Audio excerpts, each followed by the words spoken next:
Kalau kamu nggak percaya Bambang Tri, berarti kamu nggak percaya Quran. Kalau kamu nggak percaya Bambang Tri, berarti kamu nggak percaya Quran. Saya non Muslim tapi saya miris, ya, saya miris sekali. Sesuatu yang jelas-jelas merendahkan kodratnya kitab suci, dalam hal ini Al-Quran. Apakah Gus Nur dan Bambang Tri yang sedang pada waktu itu menjalankan mubahalah?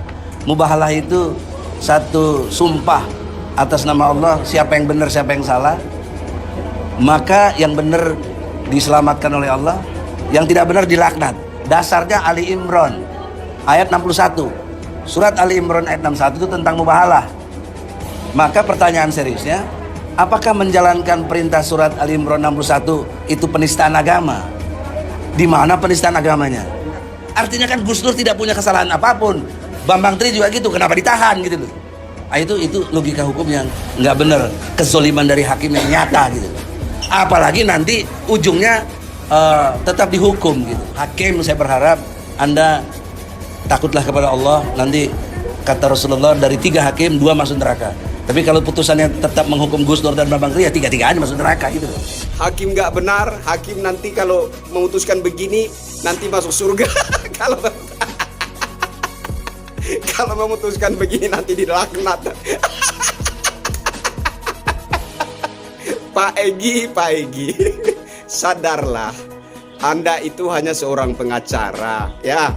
Anda bukan hakim surga atau hakim yang diutus dari surga ke bumi untuk mengoreksi semua manusia, termasuk majelis hakim yang ada di bumi.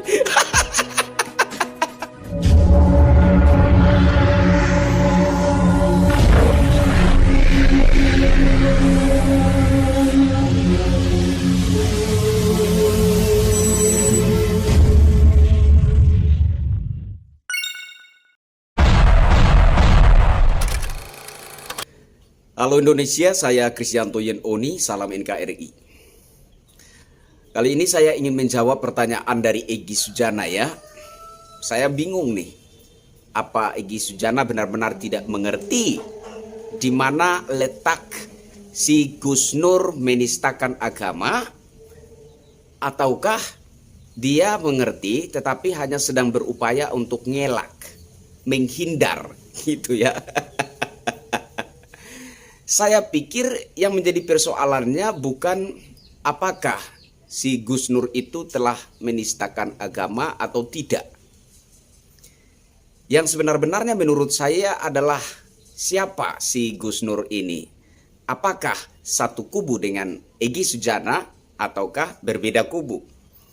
Kalau seandainya si Gus Nur ini berbeda kubu dengan Egy Sujana, tentu saja Egy Sujana akan dengan lantang dan tegas mengatakan bahwa Gus Nur salah.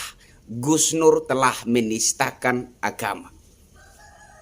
Tetapi faktanya si Gus Nur ternyata satu kubu dengan Egy Sujana.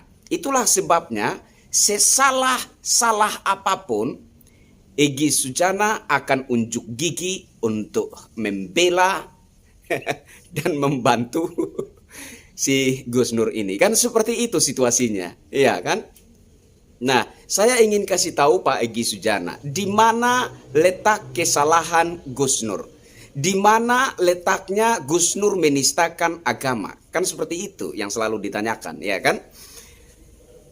Letak penistaan agama yang dilakukan oleh Gus Nur adalah Gus Nur menganggap firman Tuhan atau firman Allah itu setara dengan sumpahnya seorang Bambang Tri.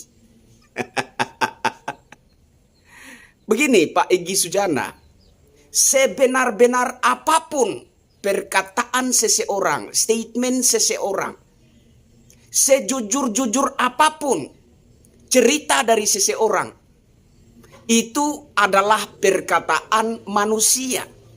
Tidak bisa kemudian itu disetarakan dengan kitab suci. Meskipun dia bersumpah, tidak bisa karena dia telah bersumpah di bawah kitab suci dan kemudian kita menganggap itu setara dengan kodrat kitab suci. Jauh. Ya. Itu kalau si Bambang Tri jujur. Itu kalau si Bambang Tri benar-benar murni, semurni-murninya mengungkapkan suatu kebenaran. Sejujur apapun itu, sebenar-benar apapun itu, semurni-murni apapun itu, tetaplah kodratnya beda. Kodratnya manusia dengan kodratnya sang ilahi, Allah, Tuhan, sang pencipta, beda. Jauh berbeda. Jadi tidak bisa seseorang karena dia bersumpah, lantas sumpahnya itu, pernyataannya itu, ceritanya itu dianggap setara dengan kodratnya kitab suci. Disitulah sebenarnya letak Gus Nur menistakan agama. Saya non muslim ya, tapi saya miris sekali. Kok bisa sebisa-bisanya seorang Gus Nur dengan suara yang begitu lantang mengatakan, kalau Anda tidak percaya Bambang Tri, artinya Anda tidak percaya Quran. Setinggi apa kodratnya seorang Bambang Tri? Semulia apa seorang Bambang Tri? Lebih mulia dari siapa si Bambang Tri ini? Sehingga pernyataannya, ceritanya, sumpahnya kemudian dianggap setara dengan kitab suci. Saya non muslim tapi saya miris. Ya, saya miris sekali. Sesuatu yang jelas-jelas merendahkan kodratnya kitab suci. Saya ulangi, sesuatu yang jelas-jelas merendahkan kodratnya kitab suci, dalam hal ini Al-Quran, kok masih berusaha ngelak, menghindar, seolah-olah kesalahan itu tidak ada. Jadi Pak Egy Sujana, saya minta tolong benerin dulu isi otakmu. Benerin dulu nuranimu, dibenerin dulu. Oke? Apalagi Anda ini seringkali di forum manapun Anda selalu terlihat begitu paham tentang isi kitab suci, begitu paham tentang kehendak sang pencipta.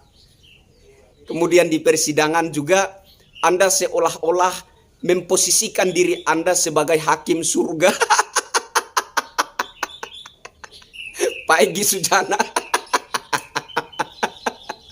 Anda hanya seorang pengacara, Pak Egy, ya. Anda bukan hakim dunia, ya. Hakim dunia saja enggak. Tetapi saya melihat Anda, ya, narasi-narasi dalam pernyataan pers Anda itu Anda terkesan memposisikan dirimu itu sebagai hakim utusan surga gitu.